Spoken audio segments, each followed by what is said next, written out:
Chapter 493. Bang. The white crystal shield in front of Anna finally exploded. But at this moment, she no longer needed the shield.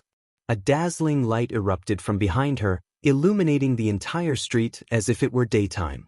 Her vision was completely white, and Anna could not see anything clearly, but she could sense the winged knight's position. With the pressure greatly reduced, Anna's nimble body leapt up, and with a few leaps, she closed in on Colin's position. She suddenly swung her great sword, and in that instant, a resplendent white light poured out like a waterfall, heading straight for Colin's head. Clang. Anna only felt as if the broadsword in her hand had collided with a huge mountain, and the huge recoil almost made her lose her grip on the sword hilt. At this moment, the effect of the Earl of Avon's spell was gradually fading. The light faded, and darkness swept in once again, enveloping the entire street. Colin blocked Anna's broadsword with one hand, his skin flashing with a blood-red light, and the dense and complicated patterns intertwined to form an armor-like object, preventing the sharp blade from penetrating even an inch. "You overestimate yourself." Colin snorted coldly, his right hand suddenly clenching tightly. With a crisp crack, the cracks that had already appeared on Anna's broadsword instantly spread, and then completely shattered. Anna's face was filled with shock, and she twisted her slender waist, wanting to pull away. However, Colin's other hand quickly reached out and immediately grabbed Anna's waist, holding her tightly in his hand. "Back in Silvermoon City, I warned you that if you fall into my hands again, don't expect me to be merciful." After saying that, Colin's large hand began to tighten. Anna let out a blood-curdling scream, and the holy light on her body suddenly burst forth, but she was still unable to break free from Colin's grasp. Her heart was filled with shock and confusion. She could feel that the winged knight in front of her was at the 6th step, and it was expected that she would not be able to win. However, she had fought with her father, who was also a knight of the 6th step. Even if she couldn't defeat him, she shouldn't have lost so miserably. Anna discovered that the winged knight's holy light seemed to be the same as hers, but there was actually a difference. It seemed to have a natural suppressive effect on her holy light energy. Under such a suppressive effect, she felt that she was unable to display her true strength. Moreover, this winged knight's strength had clearly exceeded that of an ordinary rank 6 powerhouse. He vaguely felt like he was in the sanctuary realm. Could it be that he was about to ascend to the saint realm?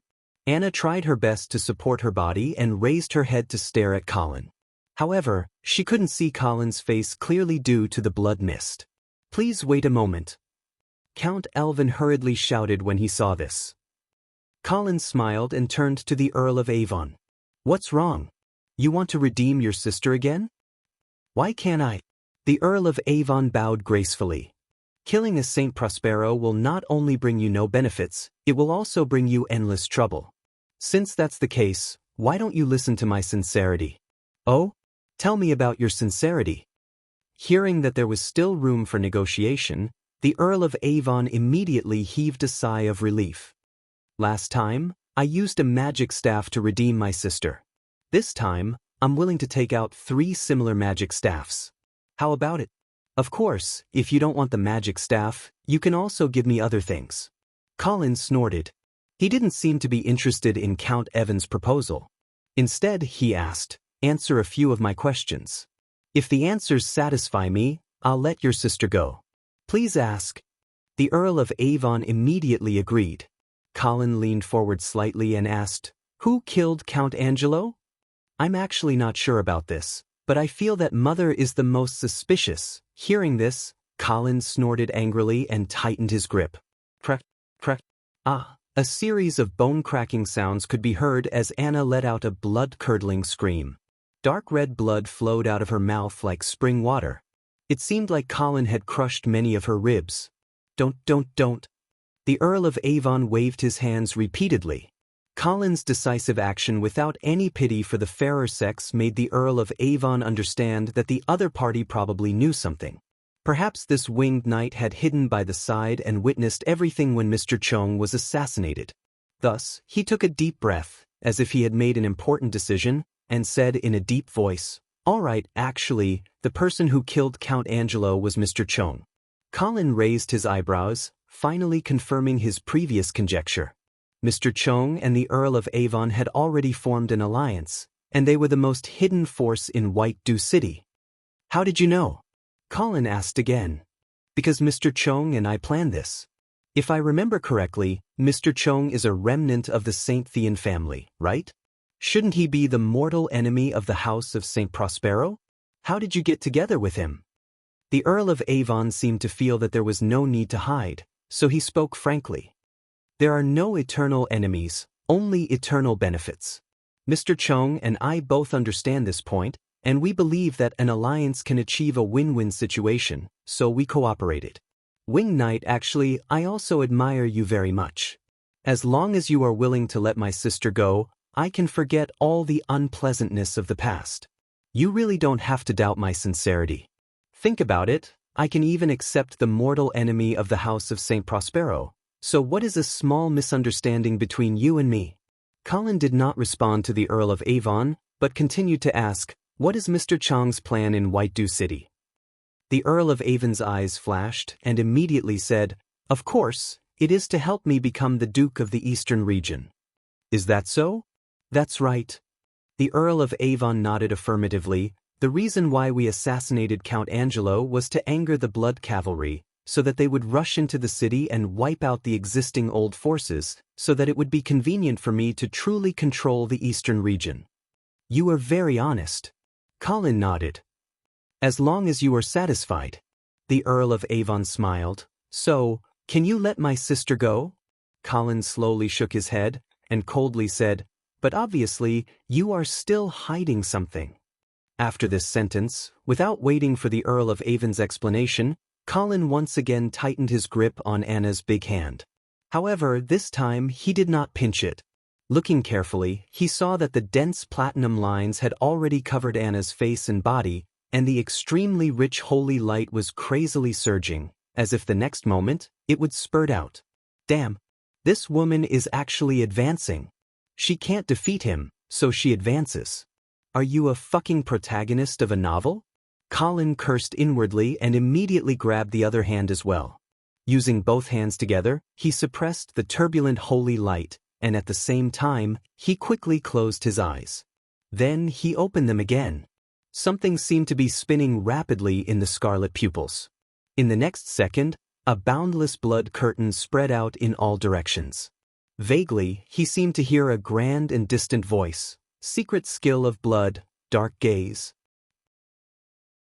Chapter 494. Asterisk. A blood-red light soared into the sky and exploded above White Dew City in the blink of an eye. The blood-red smoke spread out like rippling water, and everyone in the city couldn't help but look up in shock at this wonderful scene. In White Dew Castle, Prince Harrison was awakened by the phenomenon in the sky and finally broke free from his hesitation. His originally pure and flawless eyes seemed to be covered with a layer of blood. Knight Warren, are you still unwilling to listen to Knight Ivan's orders? Your Highness Harrison, I have always maintained the most sincere respect for you, but please forgive my stubbornness. Knight Warren clasped one hand in front of his chest and bowed slightly, but his tone was as firm as iron. In my opinion, Knight Ivan is not qualified to be the master of White Dew Castle, even if it is only temporary. If that's the case...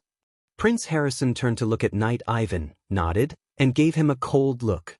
Knight Ivan smiled sinisterly and waved his right hand downward.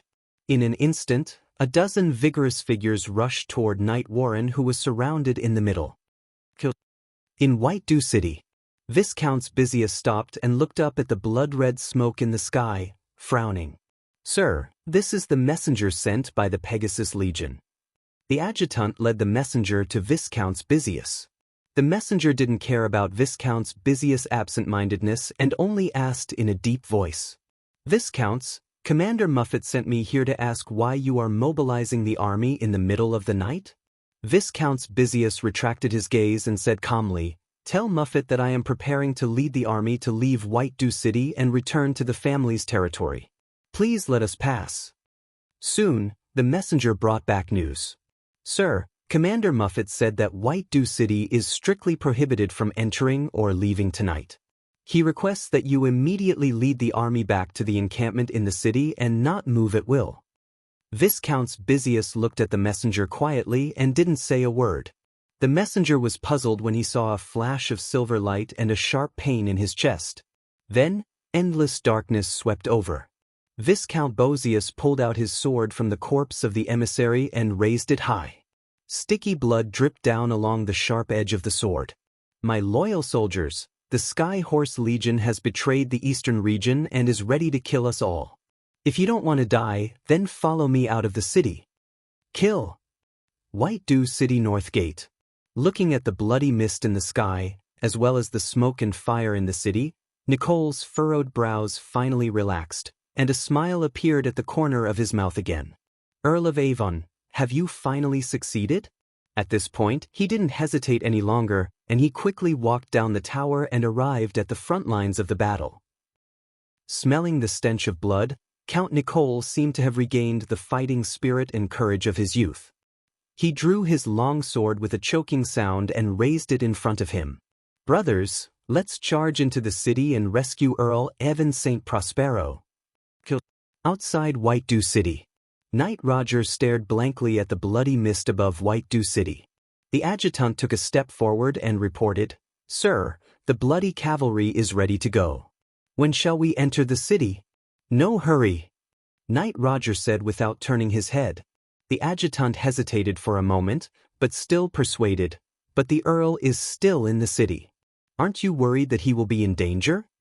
Knight Roger shook his head, "But I haven't received the order to enter the city." The adjutant immediately said, "But if the Earl is in danger, how can he deliver the order in time?" Knight Roger smiled mysteriously, "You don't have to worry about that. The Earl will definitely have a way." The adjutant pursed his lips and remained silent. He stood quietly beside Knight Roger, looking at the bloody mist above White Dew City. No one knew what he was thinking. Knight Roger narrowed his eyes and whispered to himself, "Tonight, White Dew City is destined to be covered in blood." At this time, White Dew City was indeed covered in a layer of blood. The lords of the eastern region who were persuaded by the Earl of Avon suddenly attacked the Pegasus Legion. Immediately, the whole city fell into chaos. And because White Dew City was also experiencing a battle, no one tried to stabilize the situation in the city. They could only let it slide into the abyss of losing control. The loss of control of the army spread the flames of war to every corner of the city. It was as if a Pandora's box had been opened, releasing the dark side of the civilians.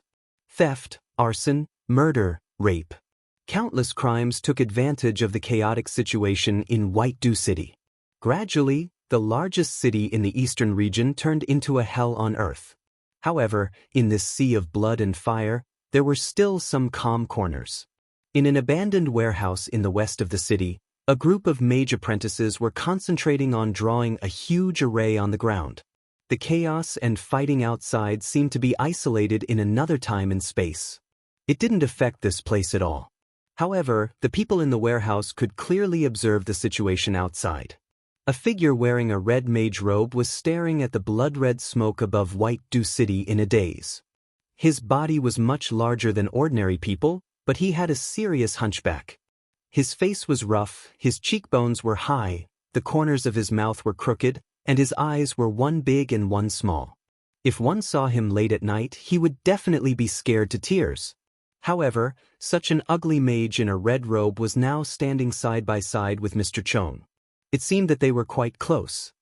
Which family's secret martial arts technique is this? The mage in a red robe suddenly asked. "I don't know." Mr. Chong shook his head with a grave expression. "You don't know?" The mage in a red robe glanced at Mr. Chong in surprise and asked, "This power should be at the sanctuary level, right?" "It's not at the sanctuary level yet," Mr. Chong said with certainty this time, and then added, "But it's very close." "So, it should be a secret martial arts technique of a paladin family?" "It should be." Mr. Chong was deep in thought, as if he was calculating which paladin family it was. There were a total of 7 paladin families in the Radiance Empire, but he had never seen any family's martial arts technique that could produce such an effect. Driven by his strong curiosity, Mr. Chung instructed the mage in a red robe, "You guys continue to set up, I'll go take a look at the situation." The mage in a red robe frowned and advised, "Are you sure you want to go? With such a big commotion, Prince Lacey will definitely go take a look, if you meet him." Mr. Chung turned around and glanced at the mage in a red robe, saying, "Don't worry, I know what I'm doing, I won't delay your matter." Seeing Mr. Chung's firm attitude, the mage in a red robe could only say, "All right, then be careful." Chapter 495. Plop. The Earl of Avon collapsed to his knees.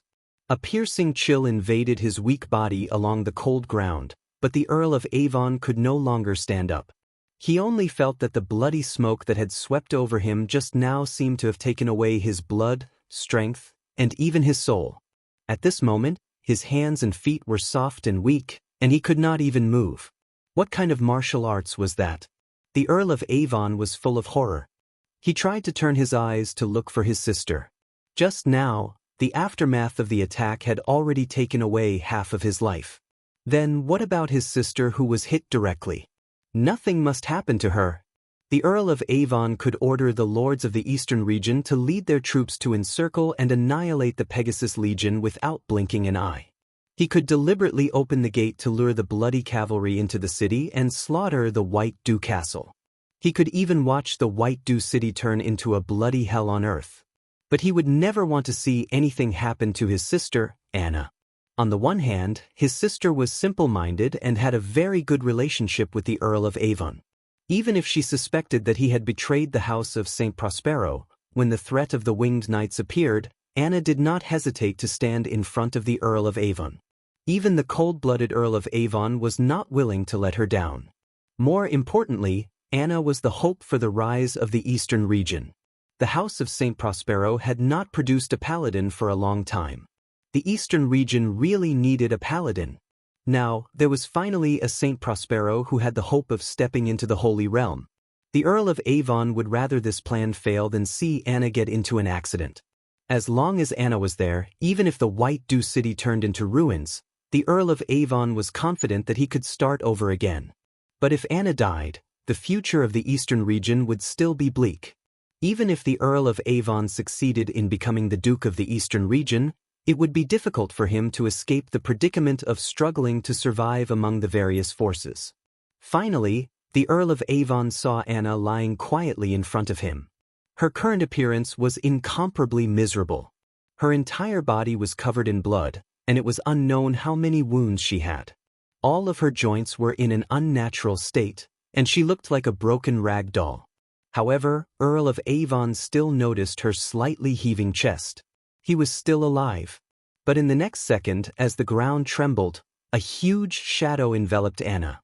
Colin slowly walked over, his heart filled with surprise. The Angeli family didn't have any profound martial arts inheritance. Therefore, he had always relied on his strength to crush his opponents and win with brute force.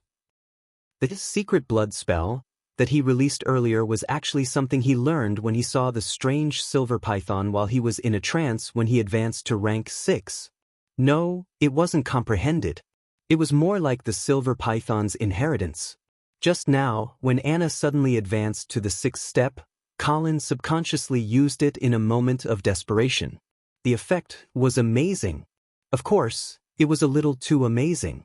After causing such a big commotion, Colin was vigilant. He decided to quickly deal with these two people and then quickly leave. After all, he didn't forget that there were still 2 saint-level powerhouses in the city.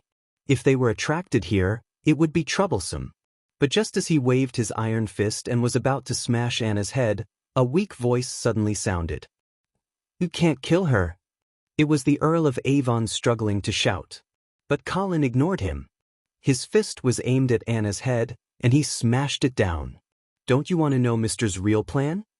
The fist stopped a centimeter away from Anna's head. Colin raised his head and looked at the Earl of Avon. "What's Mister's plan?" The Earl of Avon chuckled and asked, "Do you know why I have to make White Dew City completely chaotic?" Colin was slightly startled, as if he had thought of something.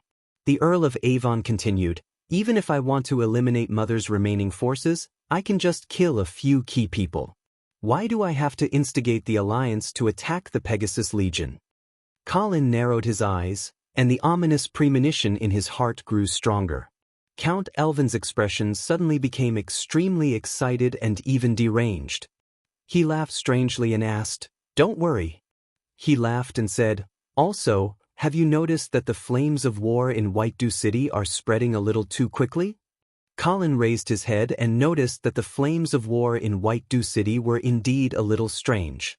Although this kind of night battle would inevitably cause fires, and there was also the tactic of deliberately setting fires to drive away the enemy, the speed at which the flames in White Dew City were spreading was still too shocking. Clearly, someone was deliberately setting fires in the chaos. Looking at the sky illuminated by the raging flames, Colin couldn't help but think of Fallen Eagle City a year ago. When Fallen Eagle City was burned, it was the scene of flames soaring into the sky. Thinking of this, Colin completely understood and said in a deep voice, "So your real target is Prince Lexi." The Earl of Avon laughed out loud, and his face became a little distorted. "That's right. Mr. helped me ascend to the position of Duke of the Eastern Region. In exchange, I destroyed the entire White Dew City and helped him kill Prince Lexi. Don't you think this deal is very fair?" Colin's gaze suddenly turned to one of pity. Count Amon was unknowingly sacrificed by Mr. Cheng to Fallen Eagle City. As for you, you're actually crazy enough to take the initiative to help Mr. Feng sacrifice White Dew City. In order to become the Duke of the Eastern Region, you really don't even care about your bottom line. Bottom line? The Earl of Avon laughed so hard that he was out of breath. The weak have no right to talk about the bottom line. Colin looked at the crazed Earl of Avon, his heart filled with disgust and disdain. In fact, when Colin had first met the Earl of Avon in Silvermoon City, he had thought that he was a noble young master with character and brains. But after peeling off his layers of disguise, he realized that this person was actually cowardly, crazy, and a self-righteous person who seemed smart but was actually stupid. "Are you worthy of being the Duke of the Eastern Region?" Colin sneered. Count Elvin finally stopped laughing crazily and said with his eyes wide open, he glared and said, "I'm not worthy of being the Duke of the Eastern Region? I've sacrificed so much for this. If I'm not worthy, then who is?" Sacrificed? The mockery on Colin's face intensified. He shook his head, as if he didn't want to bother with this incorrigible Earl of Avon. He raised his fist again, ready to send the St. Prospero siblings to hell. Seeing this, the Earl of Avon's face turned serious. He said, "Do you know why I'm telling you so much?" Colin was stunned for a moment, then he heard a deep and familiar voice behind him. "He's stalling for time, waiting for me to come." Colin suddenly turned around and saw Mr. Cheng standing there quietly, his eyes full of inquiry. Chapter 496. "You are the Winged Knight?" Mr. Echidna's eyes slowly scanned Colin's body, as if he could see through the layer of blood mist and see every detail of Colin's true body of a vampire state. Colin only felt that Mr. Echidna's eyes were like a butcher who was about to slaughter a pig, thinking about where to start. "Yes. I've heard a lot about you, Mr. Echidna." Mr. Echidna carefully sized up Colin and suddenly made a suggestion. "Winged Knight, if you swear allegiance to me now, not only can I let you live, I can also help you obtain all the books about druids in the Wizard Tower. I can even lend you the sacred item of the druids, the Wild Heart, to study and study." Colin pretended to think for a moment and smiled. "What if I'm not willing to swear loyalty to you?" Mr. Echidna said indifferently, "Then I can only kill you and study your corpse." As soon as he said this, the atmosphere suddenly turned cold, as if even the air had frozen. Earl of Avon, who was still lying on the ground, tried to persuade him with a gloating tone. "Winged Knight, why are you so stubborn? Count Angeli is already dead. Why don't you choose to follow a master with a better future?" Colin sneered and said, "No one is qualified to be my master." Before he finished speaking, Colin had already spread his bat wings and soared into the sky. Whoosh! The violent cyclone swept up a cloud of dust, but in the next second, it strangely came to an abrupt stop. Colin, who was flying in the air, looked like a butterfly in amber, awkwardly stopped in midair. Colin's body surged with holy light, and the blood mist around him became thicker, as if blood was about to drip out. Asterisk roar asterisk an earth-shattering lion's roar echoed in the sky. Colin only felt that the blood in his body was boiling uncontrollably, and a strong sense of danger swept over him, causing him to desperately flap his bat wings. Asterisk swoosh asterisk a golden light flashed across the sky, turning everything in its path into nothingness. Colin moved his body out of the golden light's path by a hair's breadth, but the left half of his bat wing was still hit. In the intense pain, Colin was shocked to find that half of his left wing had been sliced off. Like a plane hit by a cannonball, Colin lost control in the air, spinning and falling straight to the ground. But the moment he was about to land, he struggled to fly again. Although his posture was ugly, Colin did not dare to stay for a moment, and he used all his strength to soar into the sky. Mr. Echidna saw this, unhurriedly, bent his knees slightly, and then kicked with force. Asterisk boom asterisk the ground instantly caved in the sky. Asterisk the Strong's body was rapidly closing the distance between him and Colin. Count Evan tried his best to turn his head, wanting to see his enemy killed by Mr. Chien with his own eyes. Echidna's in the next second, the knight's eyes suddenly. This was because another figure had appeared in the pitch-black night sky, standing between Mr. Fong and Colin. The man stood in the air and spread out his limbs. Asterisk boom. Asterisk a blinding white light surged out from his body, scattering in all directions. The huge column of light was like a laser beam, sweeping through everything in its surroundings. In an instant, the originally dark night sky turned into a scene as bright as day. The figure released the terrifying power of the holy light. His eyes shone with a dark golden luster as he looked down. Mr. Echidna's body suddenly stopped. Mr. Echidna could not be bothered to chase after Colin, who was flying in a crooked trajectory in the air, fleeing further and further away. That was because Prince Lexi was blocking his way. "I've finally caught you, Mr. Echidna," Prince Rhy said expressionlessly, but everyone could hear the unconcealable anger in his voice. Prince Lexi had never been at a disadvantage in the hands of anyone since he was promoted to the sanctuary level. Only Mr. Echidna, who was only a 6th-level mage back then, was able to play a holy knight like a fiddle, to the point where his reputation was ruined and he could no longer be seen in the world. With such hatred, it was no wonder that Prince Lexi chased Mr. Echidna all the way from the northern frontier to the eastern region. "We meet again, Prince Lexi." Mr. Echidna revealed a sincere smile, as if he was greeting an old friend who had been separated for a long time. Prince Lexi looked coldly at Mr. Echidna, and then said in an icy tone, "You have blasphemed the corpse of a holy knight. Mr. Echidna, you will become the public enemy of the Empire for desecrating the body of a holy knight." Mr. Echidna smiled nonchalantly and said, "Is that so? But the strange thing is, I can always find one ally after another in the Empire." Hearing this, the Earl of Avon shrunk his neck guiltily, as if he was afraid that Prince Lexi would notice him. While he was in a daze, the two holy knights in the sky suddenly started fighting. An extremely dense holy light instantly enveloped the entire city, completely dispelling the darkness of the night. The Earl of Avon wanted to see what was going on, but he found that he could not open his eyes at all.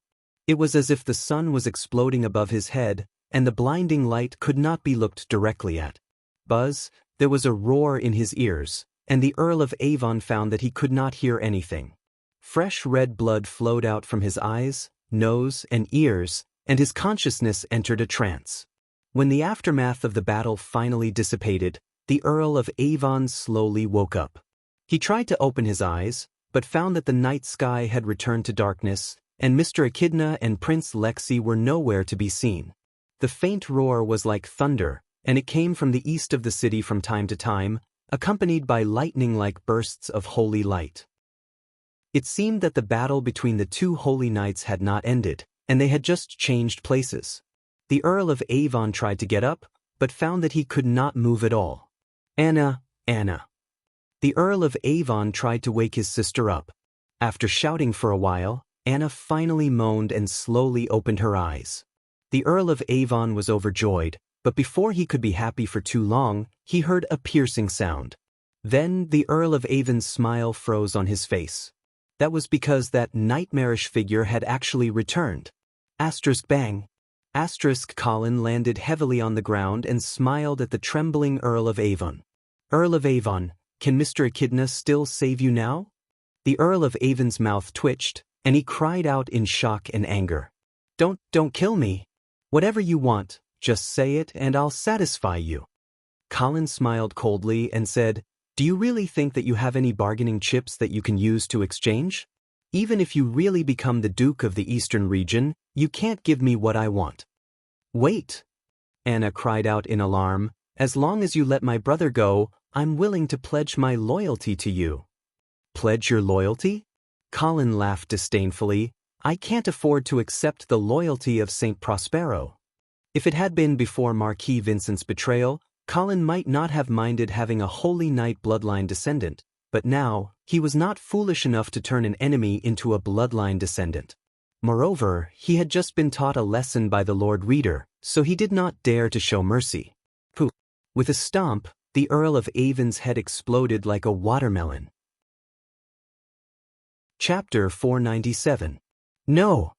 Anna let out a shrill scream, and then rushed toward Colin without a care for anything else. Although she had advanced to the 6th step, Anna had just been severely injured by Colin. How could she be a match for Colin with her heavily injured body? Colin did not have the slightest intention of showing mercy to the fairer sex. With a flap of his bat wings, he sent Anna flying. Then, with a leap, he pounced on Anna's body, opened his big mouth, aimed at Anna's slender white neck and bit down.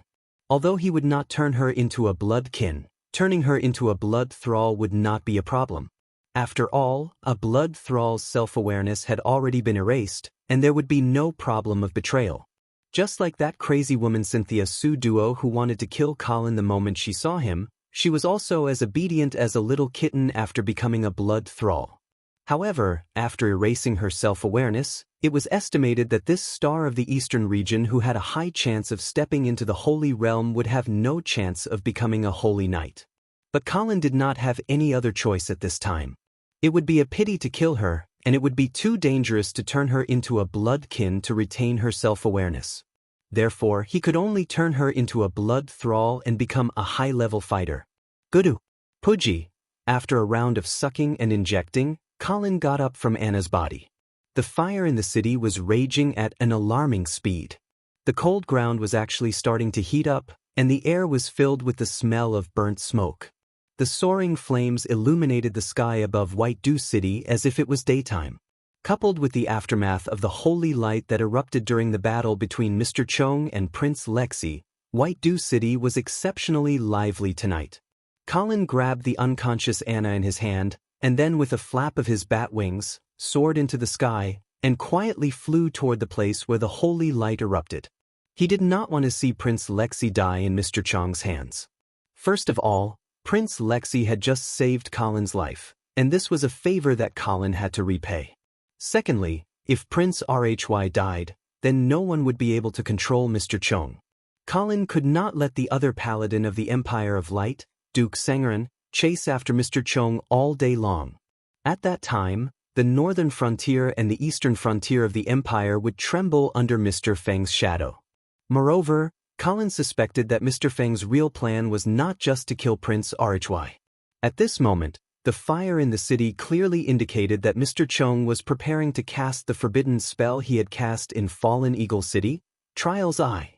However, after seeing Mr. Khan use the corpse of the Duke of St. Hilda to resurrect himself, Colin guessed that the Trial's Eye was not an isolated forbidden spell. The petrified corpse of a paladin was obviously very useful. It was highly possible that there was another related forbidden spell that could allow the caster to occupy the petrified corpse of the Holy Knight. Now that Mr. Chong was occupying the corpse of the Duke of St. Hilda, he was obviously using the power of the Holy Knight's holy light. Even if he repracticed arcane magic, it would be impossible for him to return to the peak of rank 6 in a short year. Therefore, this Trial's Eye spell was definitely being cast by another rank 6 wizard, and it should be this person who was about to occupy the petrified corpse of Prince Rhy. If they really succeeded, then Mr. Chung would have two paladins at once. This would definitely be a devastating blow to the current order of the empire. Perhaps the wizards would replace the nobles and become the new ruling class of humans. Therefore, whether it was for public or private reasons, Colin had to save Prince Rhy. Asterisk poof. Asterisk red flames soared into the sky, blocking Count Nicole's path forward. It also made it impossible for him to continue chasing the fleeing Pegasus Legion. Count Nicole, there's something wrong with this fire. The adjutant ran over, sweating profusely. Should we withdraw from White Dew City first? Asterisk cough cough cough. Asterisk Count Nicole was choked by the thick smoke and couldn't stop coughing. At this moment, he realized that something was wrong and decisively ordered, withdraw. Withdraw from White Dew City first. Sir. However, when Count Nicole led his army to the city gates, he found that the narrow gates were already filled with the fleeing citizens of White Dew City. Count Nicole, what should we do? Count Nicole turned around to look at the raging fire behind him. He made up his mind and growled, "Fire!" He roared, "Kill our way out." The adjutant hesitated for a moment, but then he accepted the order. Sir. Thus, the Nicole army began to recklessly charge towards the city gates. Everyone who stood in their way, regardless of whether they were old or weak, women or children, was cut down to the ground. At this critical juncture of life and death, they no longer had the time to care about their responsibilities as soldiers and not hurting the innocent. Driven by their survival instincts, the Nicole family's army fought their way out of White Dew City, carving out a bloody path. However, the ability to pass through the 4 city gates was extremely limited. White Dew City was the largest city in the eastern region, with a population of 1 million. Most of the people were still trapped in the city. Colin flew in the air and looked down. He saw that the raging flames in White Dew City had gradually spread into fiery dragons. They swam along a fixed path, interweaving into a mysterious and complicated arcane spell formation. The center of the spell formation was not far from the west side of White Dew Castle. All the flames strangely avoided that location, as if there was an invisible barrier that isolated everything. Many people also discovered this invisible barrier and rushed over, wanting to escape the flames. However, this barrier not only isolated the flames, it also kept the crowd outside. They shouted and prayed, but it was of no use. They could only be swallowed up by the raging sea of flames behind them. Colin continued to approach in the air. He could already smell the fragrance of roasted meat. The tragic scene in front of him caused his heart to turn cold. His surging murderous intent was about to burst forth uncontrollably. He could be considered a veteran general who had been on the battlefield for a long time. He had seen many scenes of corpses piling up like mountains. He had even personally ordered the slaughter of tens of thousands of captives. However, the act of sacrificing an entire city had crossed Colin's bottom line. No matter what excuses Mr. Fong and the others had, Colin could not tolerate such an inhumane act. At this moment, he had completely developed the desire to kill Mr. Fong. No matter what his stance was, no matter what price he had to pay, he had to kill this scourge of the human race. Asterisk bang. Asterisk Colin also crashed into the barrier. A faint green light appeared in front of Colin. It was like a sturdy eggshell, covering the center of the spell formation. "Open for me!" Colin roared. The giant bat wings on his back flapped violently. His entire body seemed to turn into a golden arrow of light, piercing into the barrier.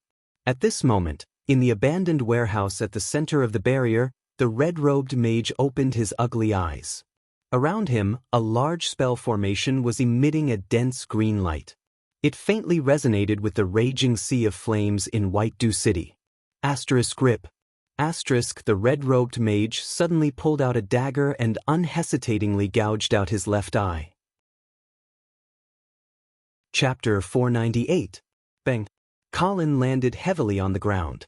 Compared to the steamer-like scene outside the barrier, the inside was like an ice cave.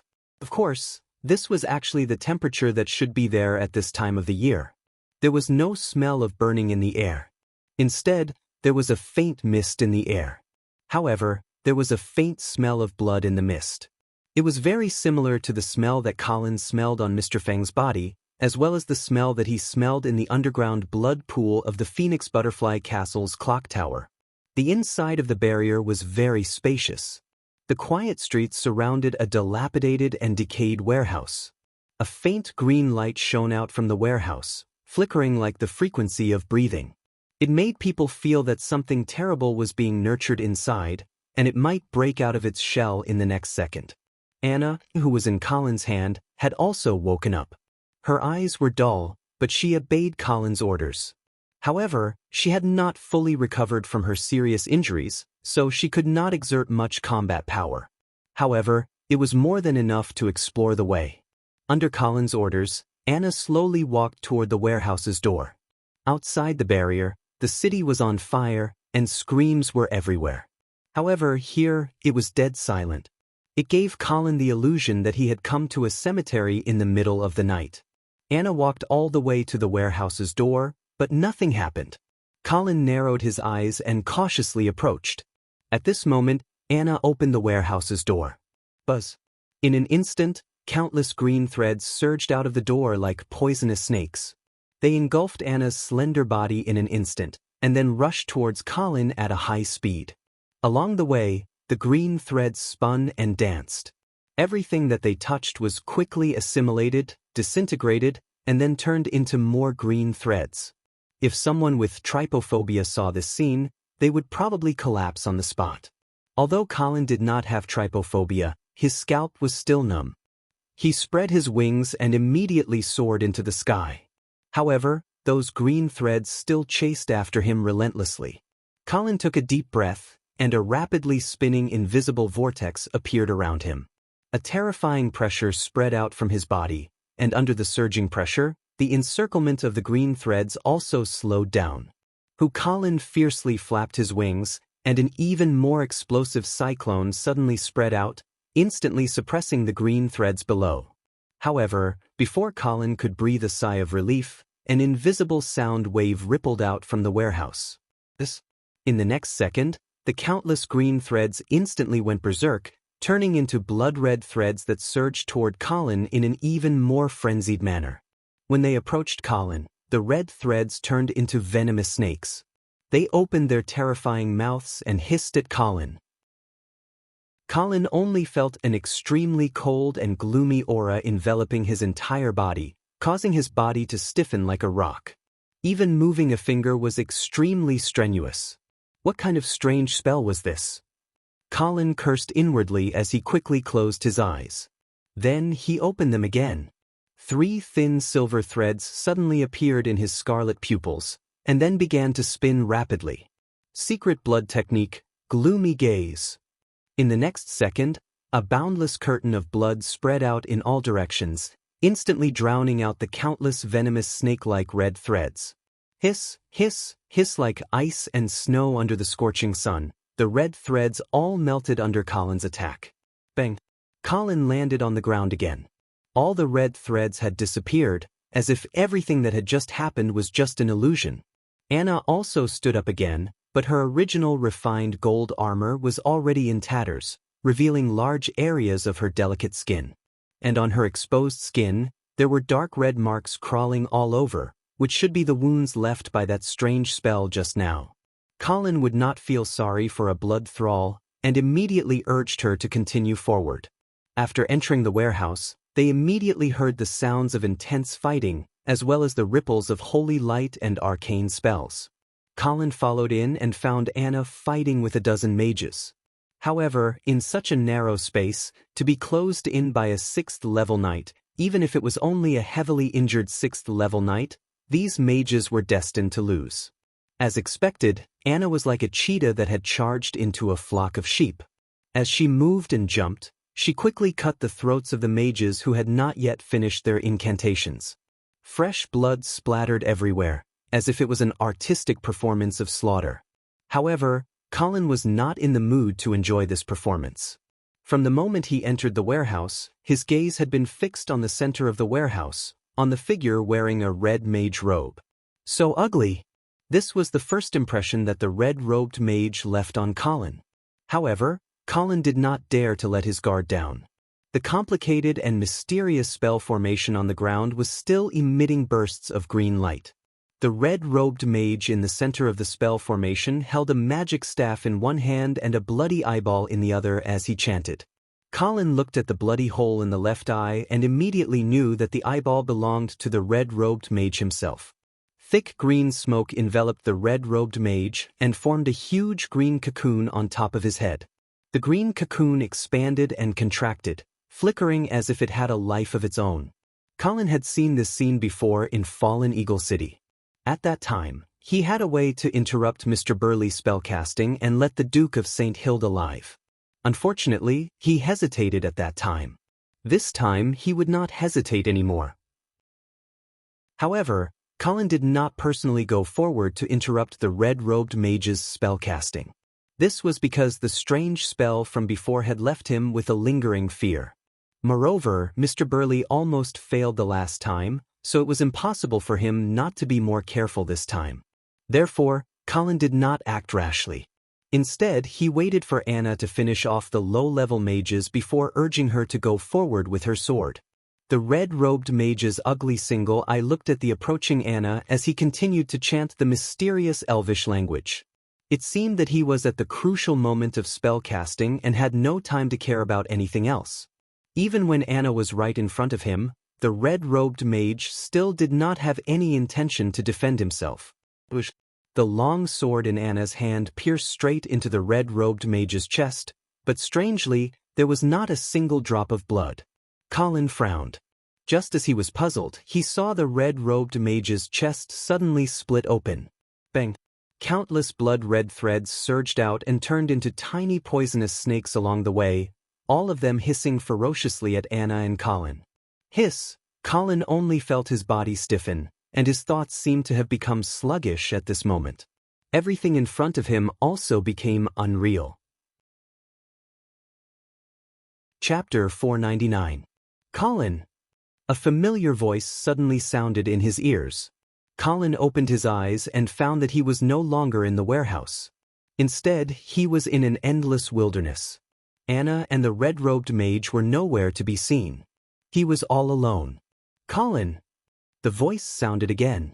Of course, Colin could tell that it was Vera's voice. However, he also knew that it was just an illusion.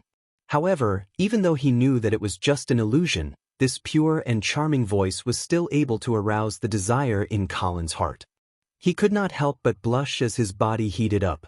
He tried hard to find the source of the voice, but he found that it seemed to be coming from all directions. He could not locate it at all. Whoosh! Colin spread his wings and soared into the sky. However, even after flying for a long time, the scenery in front of him did not change at all. There was an endless wilderness. There were no people, no buildings, and no animals. There was only a horizon that he could never reach. Colin! The voice that sounded like Vera sounded again. I'm right here. Come quickly. This time, Colin found the source of the voice. It was right below him. When he looked down, he found Vera standing there. She was wearing a red velvet dress, and her golden waist-length hair still had traces of water vapor, as if she had just taken a bath. Her fair skin exuded a moving blush, making people want to take a bite out of it. Bang! Colin returned to the ground and saw Vera smiling sweetly. She lifted her dress and ran towards him. Every time she took a step, green grass and white flowers would appear under her feet. When she rushed into Colin's arms, the originally barren wilderness had turned into a green grassland. He could even see a few butterflies dancing in the grass. He could also vaguely hear the chirping of birds. The touch and smell of the girl in his arms was so beautiful and familiar that he could not help but be intoxicated. Colin held Vera's waist with one hand and gently stroked her hair with the other. In the next second, his big hand exerted a force. Then, he twisted the head of the girl in his arms. Woo! A gust of wind blew, as if the soul of a young girl was crying. Colin! Vera's voice sounded again. However, this time, the voice did not come from his chest, but from behind him. Colin slowly turned around and saw another Vera standing quietly in front of him. Her face was full of resentment and confusion. Don't you love me anymore?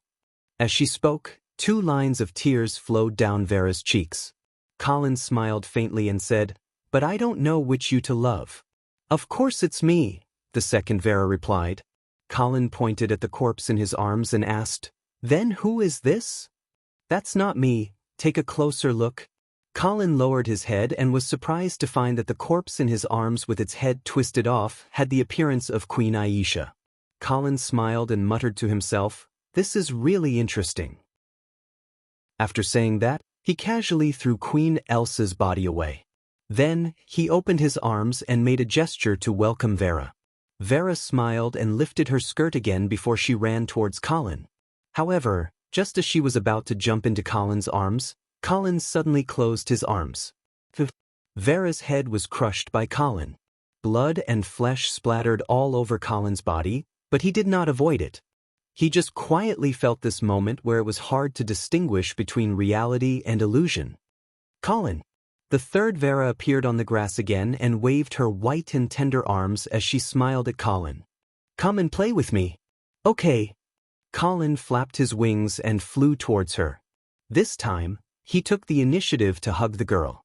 Vera giggled, and she seemed to enjoy the hug of her lover. However, in the next second, Colin opened his mouth and bit Vera's slender white neck. Gulp, gulp. Unexpectedly, Colin found that he could actually suck the blood of this Vera. As Colin continued to suck, everything around him changed drastically. The blue sky suddenly turned blood red, and the green grass became barren again. The butterflies and birds all disappeared, and the world gradually returned to its original deathly stillness. Whoosh! Suddenly it started to rain.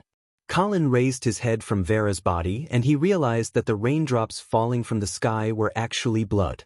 The strong smell of blood filled the air and it was almost suffocating. Colin lowered his head and saw that Vera in his arms had already turned into a red venomous snake. She was opening her bloody mouth and biting towards him. Bang! Colin smashed the snake's head with his fist. The snake's body slowly fell to the ground and turned into a pool of blood that melted on the ground. However, in the next moment, the blood rain that fell from the sky formed a huge snake's head in the air and it bit down on Colin. Bang! Colin smashed the snake's head again. However, in the next moment, another snake's head appeared in the air. There seemed to be an endless number of snakes and he could never kill them all. Colin frowned and he realized that he would not be able to get rid of the illusion. He had to find another way. He also remembered that he had discussed with Vera about the secrets of the arcane art of illusion. At that time, Vera had told him that everything in the illusion was not real except for the victim himself. Therefore, the only way to get rid of the illusion was to find the only one who was real. The only one who was real? Thus, when the blood-red snakehead attacked again, Colin stood quietly in the same spot and did not resist. The giant snake bit down on Colin's waist and a lot of blood spurted out. However, Colin did not feel anything. It was as if it was not his body at all. Time seemed to have stopped. Everything around him was slowed down in an instant. Time and space slowed down like a slow-motion scene in a movie. The darkness that emerged from the depths of Colin's soul completely drowned his consciousness. In a trance, Colin felt as if he was standing on a huge blood-red lake. The surface of the lake was like a mirror. When he looked down, he saw his own reflection standing under his feet. It was the same reflection. The blood-red lake rippled slowly under Colin's feet, and it seemed to be constantly closing the distance between Colin and his own reflection. All of a sudden, Colin had an epiphany. "You are me," he said to the reflection under his feet. "This is me. I am Colin Angeli." In an instant, thousands of rays of light exploded. Everything was distorted, softened, and dissipated under the scorching temperature. Time accelerated and the world returned to normal. When he opened his eyes again, Colin was already back in the warehouse of White Dew City. The huge spell formation on the ground was still emitting green light. In the middle of the spell formation, Anna stood there in a daze.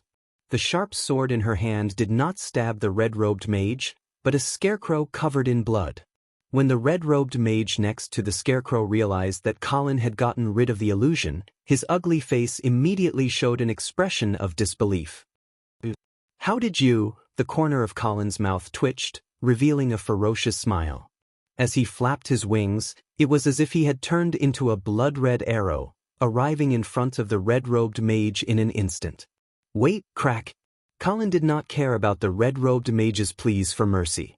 He directly twisted the mage's head off. Chapter 500. Bang! The moment the red-robed mage's head was twisted off by Colin, the green cocoon that was floating above his head suddenly burst open.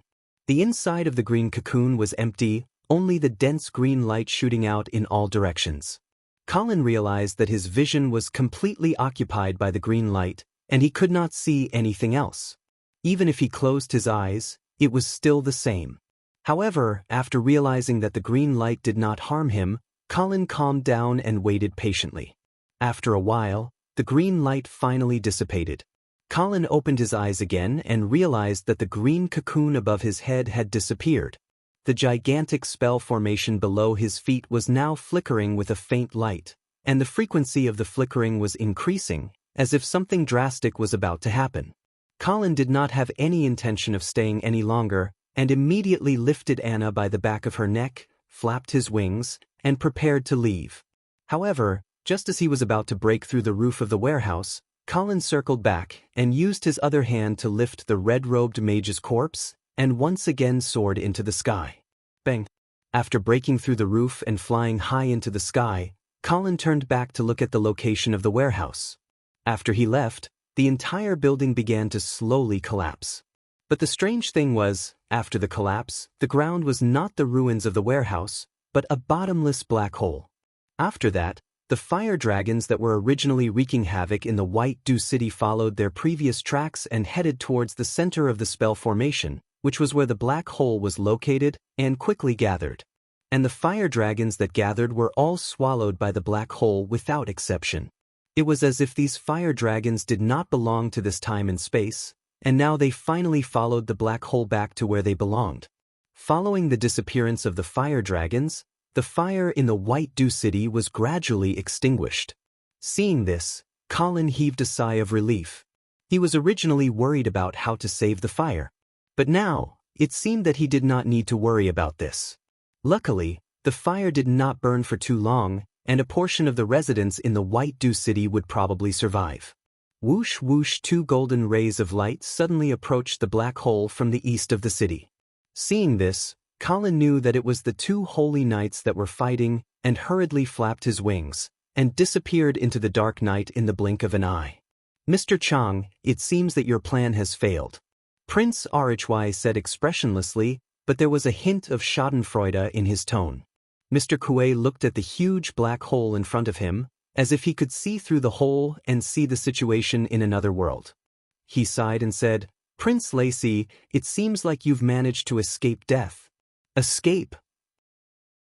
Prince Lacey snorted and said disdainfully, It seems like you're the one who's been running away.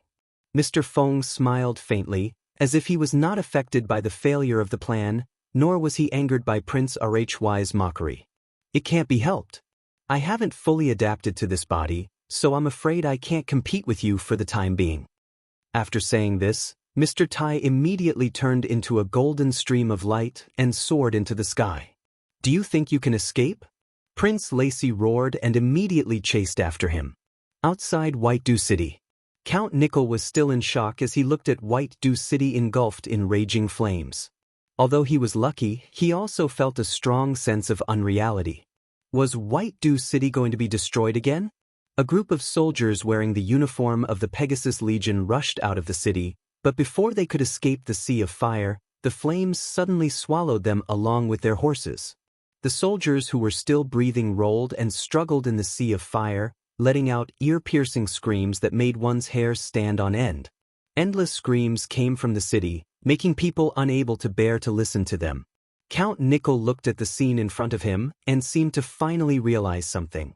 Suddenly, tears flowed down his old face as he muttered, Earl of Avon, is this your real plan? At this moment, the ground suddenly began to tremble. Thud, thud, thud. The continuous sound of horse hooves sounded from behind, and it became clearer and clearer. The adjutant ran over in a panic and reported, Count Nickel. Your Excellency, The bloody cavalry is coming. Shall we retreat first? Count Nickel smiled bitterly and said, You are right. Retreat? Where else can we retreat to? The adjutant was speechless. After a while, he asked again, Should we get into formation immediately? Get into formation? Count Nickel pointed to the group of extremely embarrassed and frightened soldiers around him and asked, Even if they get into formation, can they still withstand a round of charge from the bloody cavalry? Looking at Count Nickel, who seemed to have completely given up on himself, the adjutant opened his mouth, but could not think of any words to persuade him. The sound of horse hooves was getting closer and closer. In the blink of an eye, the army of the Nickel family was surrounded by the bloody cavalry. Fortunately, the bloody cavalry did not intend to attack. Instead, they sent a messenger to find Count Nickel and said, Count Nickel, Knight Roger invites you to come over. Normally, in the face of such a condescending invitation, even if Count Nickel knew that he had to go, he would at least put on an act. But now, looking at the white dew city in the sea of fire, Count Nickel suddenly felt disheartened. He said nothing and just followed the messenger, like a prisoner who had surrendered, to the position of the bloody cavalry. Count Nickel. Hearing someone call his name, Count Nickel, who was in a trance, slowly came back to his senses. He raised his head and looked at the high-spirited knight of the northern frontier in front of him, and said respectfully, Knight Roger, this time I let you see a joke. Also, I'm deeply sorry about the unfortunate death of Count Angeli. Who told you that Count Angeli was unfortunately killed? Ah! Count Nickel was stunned. He opened his mouth wide and did not know what to say for a moment. Knight Roger smiled and said, Count Angeli just sent a message, asking us to prepare to enter the city. Enter the city? Count Nickel did not have time to think about whether Count Angeli was dead or not. He pointed at the white dew city in the sea of fire, and his eyes were full of doubts. Are you crazy? Count Nickel wondered if Roger was a little delirious. Knight Roger did not seem to see the doubts in Count Nickel's eyes, and continued to say, Yes, we are preparing to enter the city.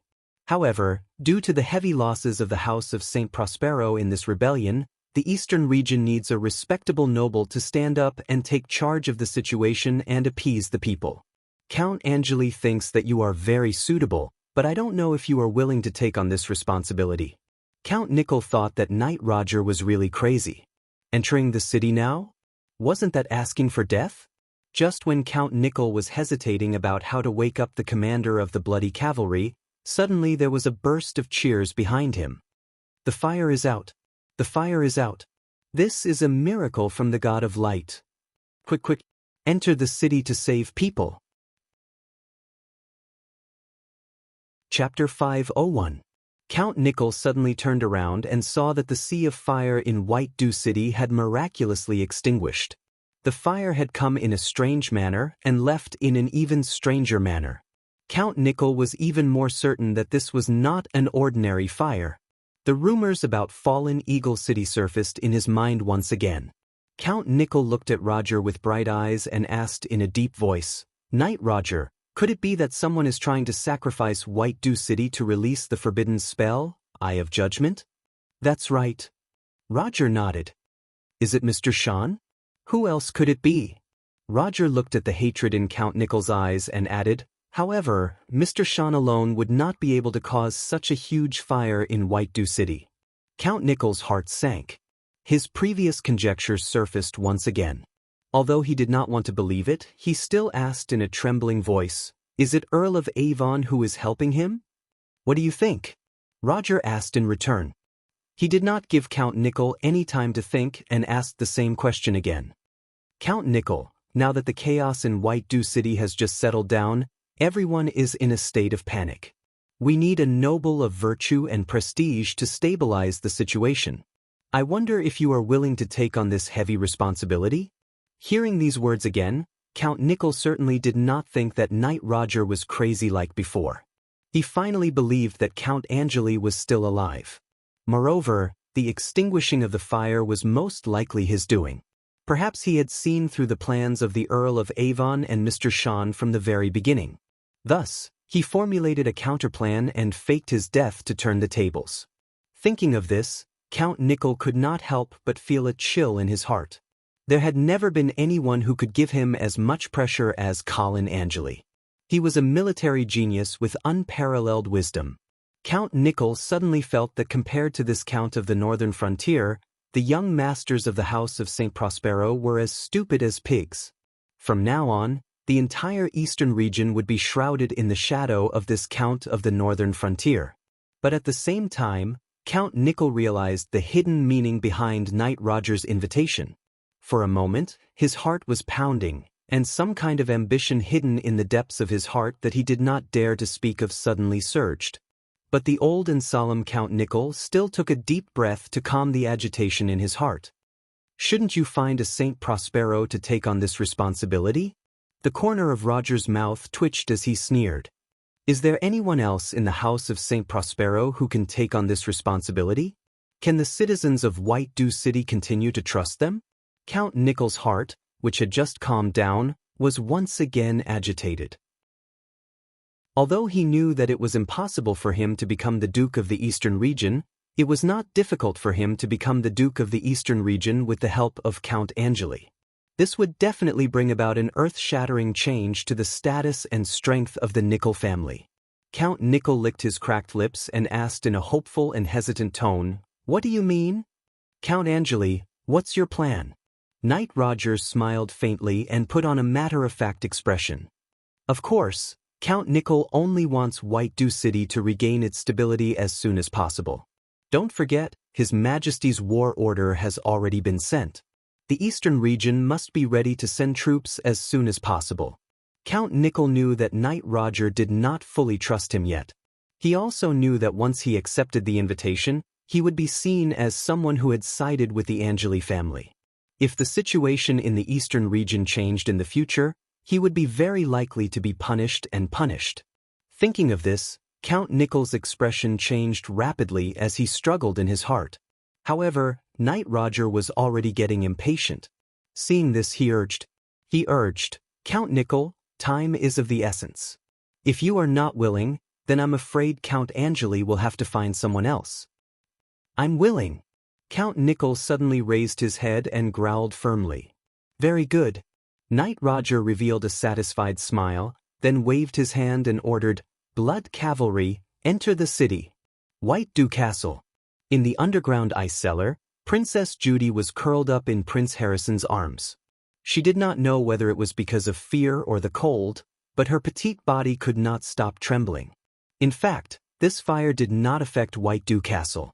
After all, no matter how crazy the Earl of Avon was, it was impossible for him to burn down his own castle. However, although there was no fire, it was still in a sea of fire. The scorching air made the people in the castle feel like their lungs were being poured with boiling water every time they took a breath. The scorching temperature also made White Dew Castle feel like it was on top of a steamer. It was unbearably hot. The important people in the castle had been moved to the basement. As for Prince Harrison and Princess Judy, they were arranged to stay in the largest ice cellar.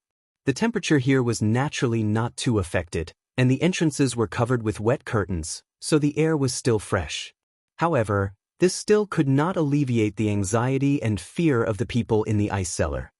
"Brother, are we going to die?" There were still traces of tears on Princess Judy's face. It seemed like she had just cried. "Don't worry, we definitely won't." Prince Harrison hugged his sister tightly and comforted her with a firm tone. However, he was not sure himself. Princess Judy didn't know if she had heard the insincerity in her brother's words. After a long silence, she suddenly asked, "Brother, if we don't escape this disaster, what would be your biggest regret?" Prince Harrison was taken aback by these words. He wanted to comfort his sister that they would definitely be able to escape this disaster, but the words did not come out of his mouth. At the same time, he could not help but think, what would he regret? Not being able to see his father and mother again? Not being able to avenge his teacher? Or had he missed out on the supreme position of the Radiance Empire? After thinking for a while, Prince Harrison realized that the final image in his mind was actually the first time he saw Kathy Savoy. It was a hot summer afternoon. Kathy, who was wearing a blue maid's dress, was timidly following behind Colin. When she saw Prince Harrison's gaze, she immediately returned a respectful and shy smile. It was this smile that struck the heart of Prince Harrison, who had just experienced his first awakening of love. Thinking that he would not be able to see Kathy Savoy again before he died, Prince Harrison felt extremely regretful. However, he immediately rejoiced that Kathy did not come to White Dew City with him. Looking at her silent brother, Princess Judy could not help but tug at his collar. "Brother, why aren't you saying anything?" A hint of panic flashed across Prince Harrison's eyes. Just as he was thinking about how to answer his sister's previous question, he suddenly heard a commotion outside. Soon after, Knight Ivan ran in excitedly and shouted, "My lord! Your highnesses, the fire has been extinguished. The fire has been extinguished." "Really?" Prince Harrison stood up with Princess Judy in his arms. "Of course it's true. You can come out and see for yourself. I'll go take a look." Princess Judy immediately broke free from her brother's arms and scurried out like a little rabbit. Prince Harrison hurriedly followed as well. After exiting the ice cellar, they indeed discovered that the fire in the city had miraculously been extinguished. Although the air was still filled with smoke, they could clearly feel that the temperature was rapidly dropping. "Awesome! We're saved! We're saved!" Princess Judy jumped and cheered excitedly. The surrounding nobles and guards were also cheering and rejoicing. Many of them even knelt on the ground devoutly, praising the God of Light. Prince Harrison was so excited that tears welled up in his eyes. In his blurred vision, Prince Harrison seemed to see a familiar figure, Teacher's figure.